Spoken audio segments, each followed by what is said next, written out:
Welcome to the Baton Twirling Podcast, a show about all things baton twirling, from the latest news to interviews with world champions and connections made along the way. I am your host, Sarah Rudine. Baton twirling has taken me on an amazing journey, and I'm here to share part of that journey with all of you, one episode at a time. So sit back, enjoy the show, and let's get rolling. Today we have a continuation of last week where we talked to Kendal Baker, who is the co-captain at the University of Arkansas on the Razorback twirling line. Stay tuned till the end of the episode to find out how you can apply to win a free ticket to the University of Arkansas Twirl Day. My name is Kendal Baker. I am originally from Fort Worth, Texas, but I am a sophomore at the University of Arkansas. I am the co-captain for the majorette line at the university, and I also teach baton twirling at Dance by Elise. Nice. Where did you, or who did you take from in Texas? I took from a couple different people. I took from a lady named Karen Heitschuh, and then I also took from a lady named Janice Jackson-Siemens. So yeah, small world. I definitely know both of them. They're really great. They're wonderful people. How did you get involved with the Arkansas twirling line? So I have family in Arkansas, so I've always known about the University of Arkansas, and I really just fell in love with the university, and then it just so happened that they had a beautiful twirling line that I saw myself fit into, and I knew that I had to come to Arkansas and I had to twirl here. So we have this thing called Twirl Day at the university where high schoolers and young kids get to come and they get to twirl on the field with us at halftime. And I did that for a couple of years in high school. And so it really showed me what my options were and like how I felt as a twirler. And so it was the most amazing thing. So that's how I really got to know that I was like, I have to come to Arkansas. Oh, that's so nice. Well, I do want to reiterate what Kendal talked about Twirler Day at the U of A. Oh, yeah. They accept students. I want to say it's ages 6 or 7 and older, but I believe I'm this past year, maybe the year before that, I may or may not have seen like a 4-year-old there. Oh. There have been, yes, there have been really. So all ages, essentially. Opportunities, because you've got a lot of these cities and towns and schools that don't allow their band to have baton twirlers in any capacity. Either because it's new and foreign, or maybe they had a bad experience in the past. I don't know. Maybe they got hit with a baton or hit themselves playing with their friend's baton. I'm not sure. But it's such a great opportunity to go and just try it. Even if you're a completely raw beginner, you've just gotten your fundamentals down and that's it. That's okay. They've got a version for everyone, and it's definitely financially feasible. I know that's a concern right now, especially. It's not outrageously priced. Depending on the age, a parent can accompany their child. It's completely secure. I can't say enough about the Razorback majorette. They're so incredibly responsible and kind and just absolutely excellent role models.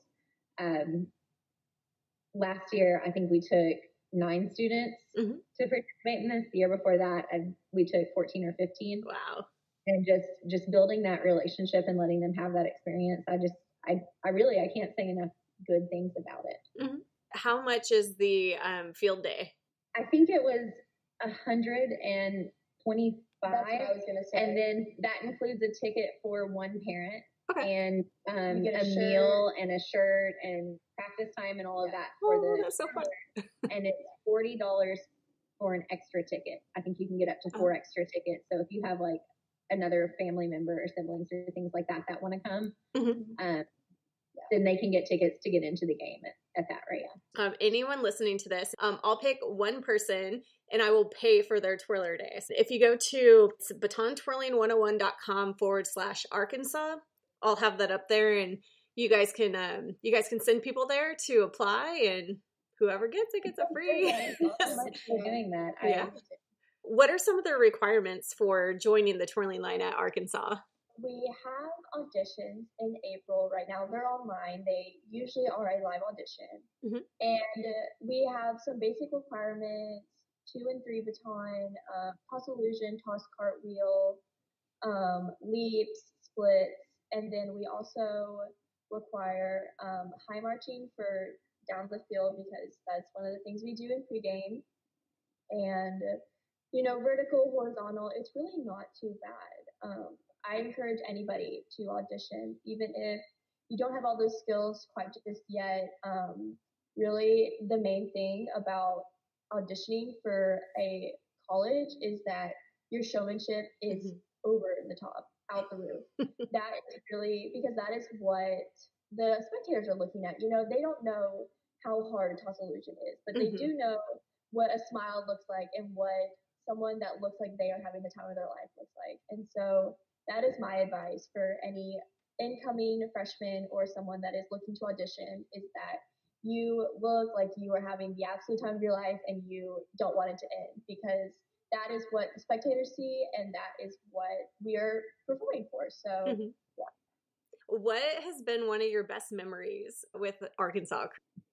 I think one of my favorite memories is coming off the field after the majorette line had a consecutive, we all had a no drop, and just the feeling of coming off that field, everybody looking at each other, we're like, did we drop? Did anybody drop? Nobody dropped? Oh my God, nobody dropped. And the feeling that we had was just amazing, because after every halftime, we run off the field.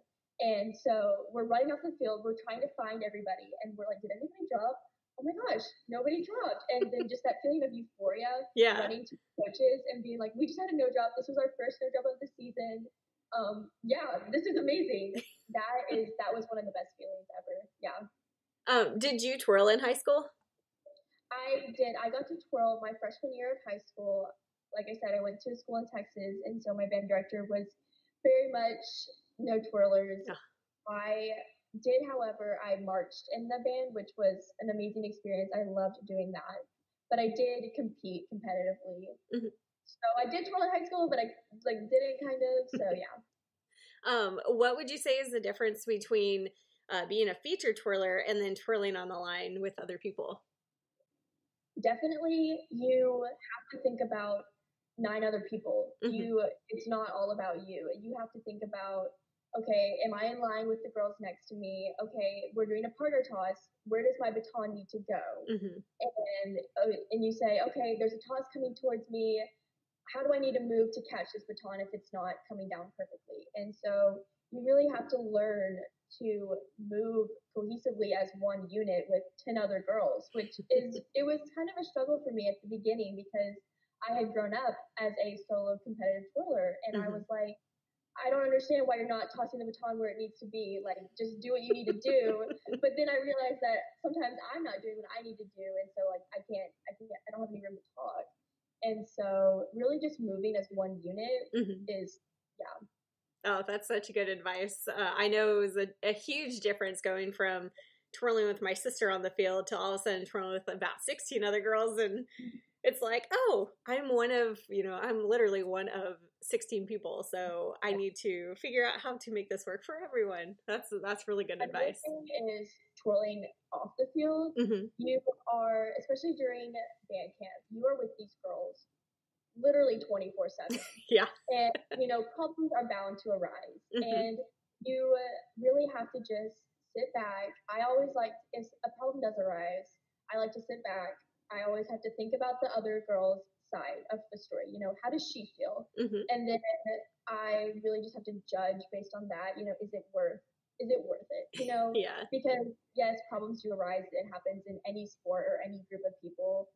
And you really just have to sit back and think, we are a team. We don't need to be bickering. We don't need to be picking each other left and right. We don't need to be tearing each other down. And so that was another struggle that I had as a freshman in coming to the majorette line, was just like the outside twirling aspect of being on, because I grew up an only child, and so I was constantly around these girls 24/7, and I was like, wow, this is really different than what I'm used to. This is kind of a challenge. And so, but it was definitely a learning experience. What would you say is the hardest part from transferring or transitioning from a competitive twirler or a line twirler to teaching and coaching? Being a teacher now, I'm no longer competing as a baton twirler. I only do field twirling, and then I teach. One of the biggest rewards that I get from this is being on the other side of it and seeing these girls look up to me as their role models, because I grew up looking at those super tall, they seemed so tall to me when I was a kid. They were just these huge collegiate twirlers, and I idolized them, and I was like, wow, I want to be exactly like these. I remember my biggest role model was definitely Carly Bender. She twirled at Southern Methodist University. I know her really well, actually. She always took time out of her day at competitions to come say hi to me, to ask me how I was doing, to always take a picture with me, and I idolized her. Oh my gosh, I was so in love with her. And so now I get to be that person for these twirlers, and it's just such a cool 360, because I get to look at these girls, and as soon as I walk in the room, they come running towards me and hugging me, and they're like, hello, I can't see you, I missed you so much. And it makes me so happy that I get to be that person for these girls, because I had such a great role model, Carly Bender, and so now I get to be the role model, and it's just such a feeling of euphoria that I get, and that's why, because there's nothing like that feeling of being a role model. And especially at Twirl Day, it was so cool to see my little students come running up to me and be like, oh, and getting to twirl with them on the field was so amazing. I remember looking back at Mia when she was doing her little routine, and I was just so proud. I was like, wow, these are my students. Look at them go. Like, in 10, 15 years, they're going to be in this exact spot, and I'm going to be up in the stands crying because I'm such a proud, mom and teacher. And it's such a great responsibility to have, to grow these people. I would say the most frustrating thing is when you tell a girl a correction and she just doesn't apply it right away. I think that's my most frustrating thing, but I was the same way when I was a student, so I have no room to talk about this.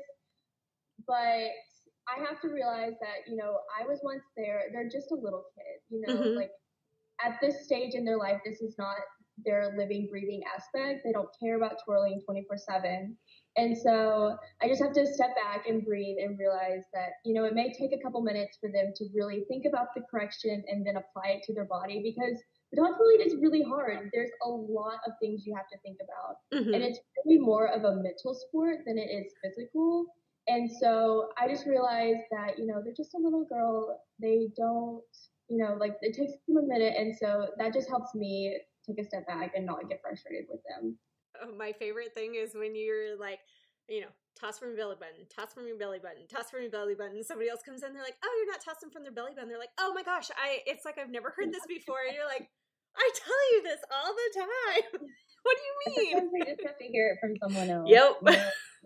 It's just like we all had that relationship with our parents. Oh, yeah. They could tell us 1,000 times to do something, but the second our cool aunt told us, like, yeah, absolutely, that's an excellent idea. What a brand new concept I've never heard of. Well, cool. It was so great talking to you both, and I feel like everyone's gotten so much value out of this, and this has been so wonderful. Thank you so much for coming on the show today. Thank you. Yeah. Thank you Stay safe. You too. Bye. Bye. Bye-bye. As we mentioned in the episode, the Baton Twirling Podcast is sponsoring one person for the Arkansas Twirl Day.